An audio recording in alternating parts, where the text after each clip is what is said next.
میں ہوں رابعہ الربا اور آج ہم بات کر رہے ہیں ڈرامہ سیریل گرو کی۔ ڈرامہ سیریل گرو جیسے آتے ہی چھا گیا، ہر طرف اس کی بات ہو رہی ہے کیونکہ ایک منفرد بات تو ہوئی ہے۔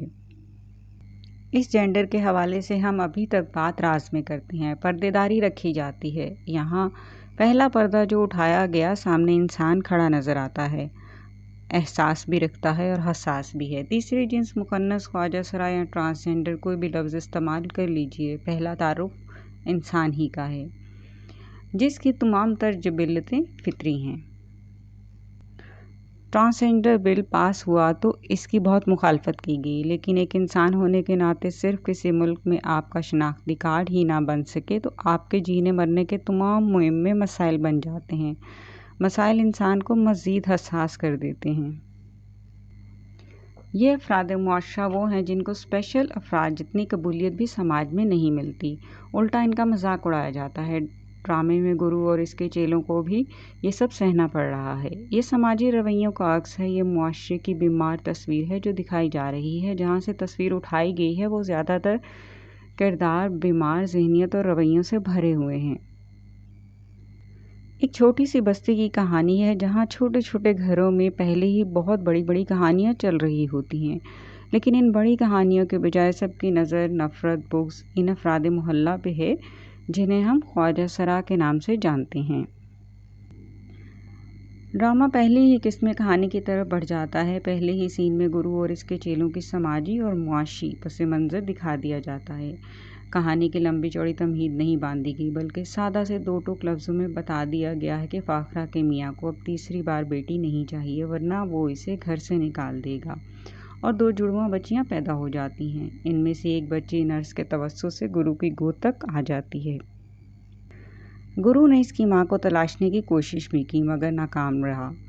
محلے میں کسی بے اولاد جوڑے کو بھی بچی دے دی، لیکن اس عورت کو اولاد سے زیادہ عزیز اپنی سابقہ محبت ہے۔ وہ شوہر کے کام پہ جانے کے بعد پرانے محبوب سے فون پہ گلے شکوے کرنے میں مصروف رہتی ہے۔ ایسے میں وہ ماں کا منصب کیسے سنبھال سکتی تھی؟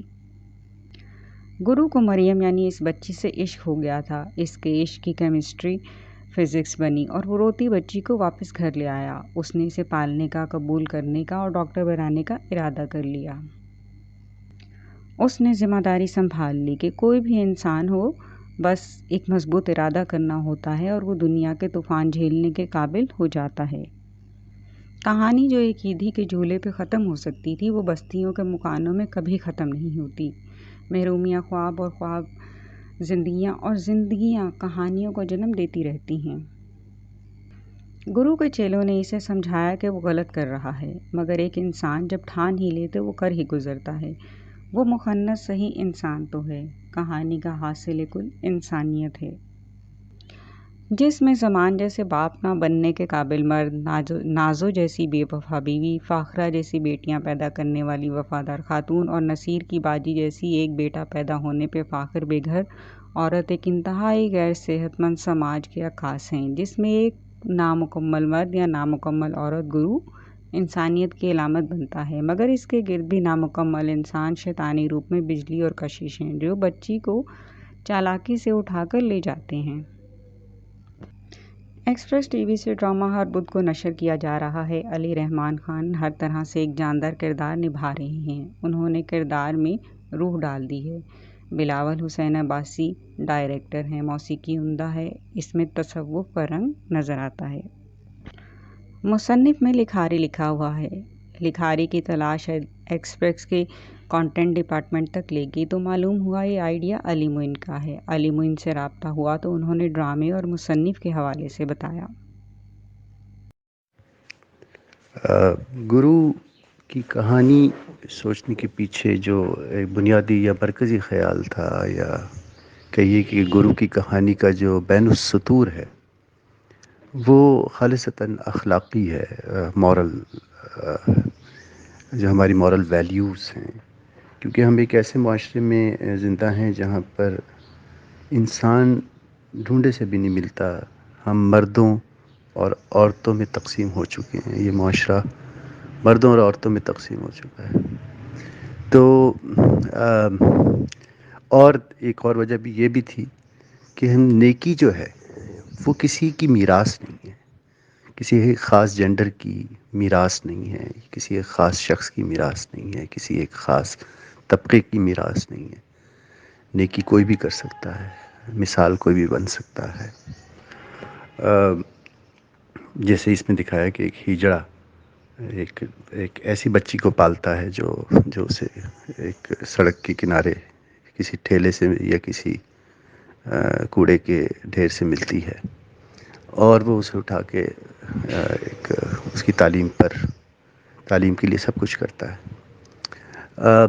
یہ کہانی جب میں نے سوچی تو میں نے فروری 2021 میں ایک کمپنی بنائی جس کا نام تھا لکھاری۔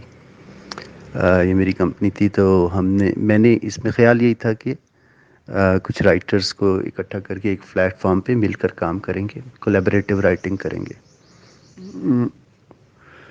اتفاقاً وہ لکھاری جو ہے وہ اب ٹوٹ چکا ہے، اب اٹس نو مور دیئر، لیکن ہم نے چند پروجیکٹ کیے مل کر اور وہ ایک اچھا تجربہ رہا۔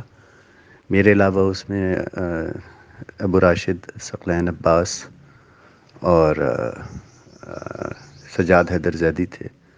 تینوں اچھے مستند رائٹرز ہیں، اور ہم سب مل کر کام کرتے تھے۔ کہانی یعنی جس کا بھی آئیڈیا ہوتا تھا تو وہ آئیڈیا کو وہ لیڈ کرتا تھا، اور باقی لوگ جیسے فرض کیجئے گرو میرا آئیڈیا ہے تو میں نے اس کی سین ڈویژننگ میں کر لیتا تھا، اور پھر ہم سارے مل کے سین بانٹ لیتے تھے اور سین لکھتے تھے پھر، اور جب وہ اسمبل ہوتا تھا تو پھر جو لیڈ کرتا تھا وہ اس کو فائنل لک دے کر آگے بھیج دیتا تھا چینل کی طرف۔